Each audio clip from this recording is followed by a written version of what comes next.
Welcome to the adventures of Joni and Gordon, North Dakota and Canadian National Park's epic road trip. Episode 8, Getting the Photo, at Lake Louise in Banff National Park.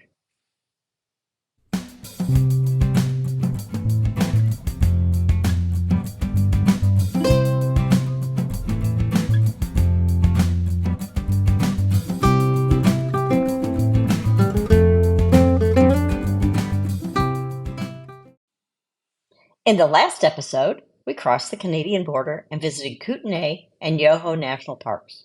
In this episode, we're going to be visiting Lake Louise and Banff National Park. On the first day we entered Canada and the national parks, we decided to stop by the town of Banff and the visitor center. It was so crowded. There were cars everywhere, vans everywhere, RVs everywhere. It was just crowded with people, and we couldn't find a parking spot anywhere. So Gordon pulled up to the visitor center. I hopped out of the van and went in and got in a very long line to get information about the parks and camping. There were quite a few people in the visitor center, but there were several informational desk people, so it didn't take long to get a map and camping info. As I spoke about in the previous video, the Canadian Rockies National Park are made up of 4 parks: Kootenay, Yoho, Banff, and Jasper National Parks. Kootenay and Yoho are more towards the southwest, and Banff is more towards the southeast. And it's probably the most widely known and visited of all 4 parks. And Jasper is northeast.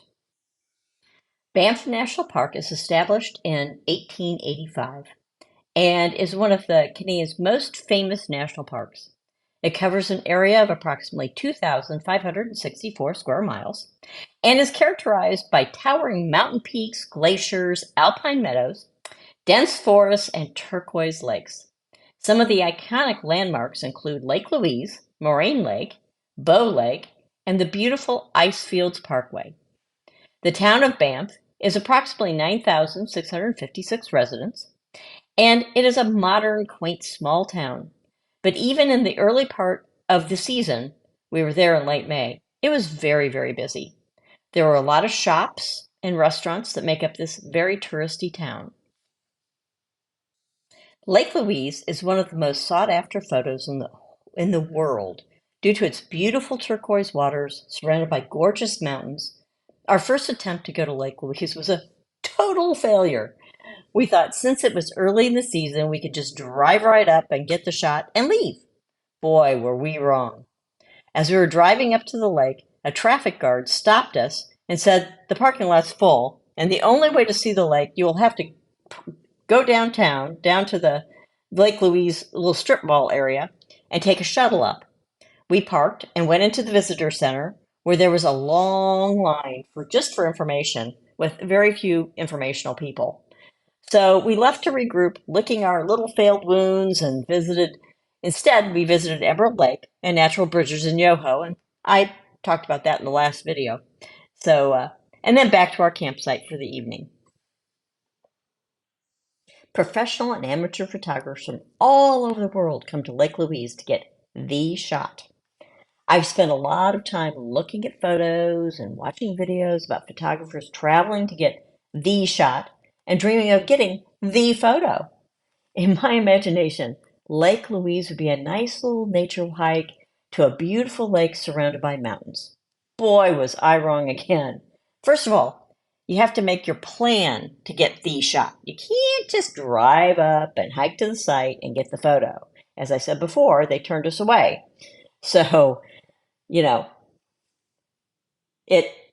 don't get me wrong though. Once you get to the lake, it is absolutely gorgeous. Now, how to get the photo or the famous Lake Louise shot.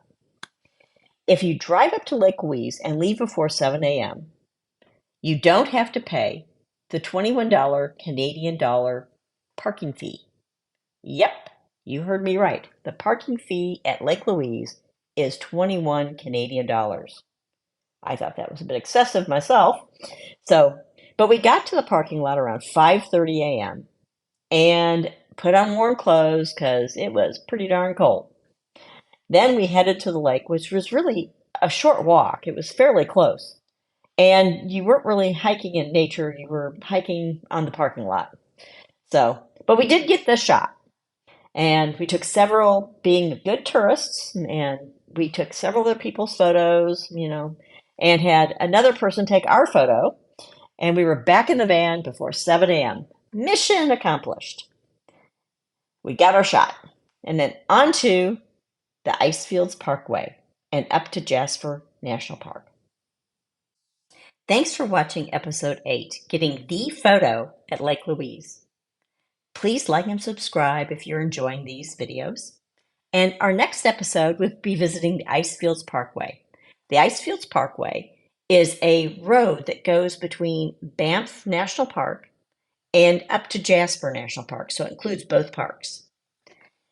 If you haven't watched our other videos about crossing the border, which includes Yoho and Kootenai National Parks, here's a link. I've also included a link to all the videos that we've made so far about the road trip that we've just taken.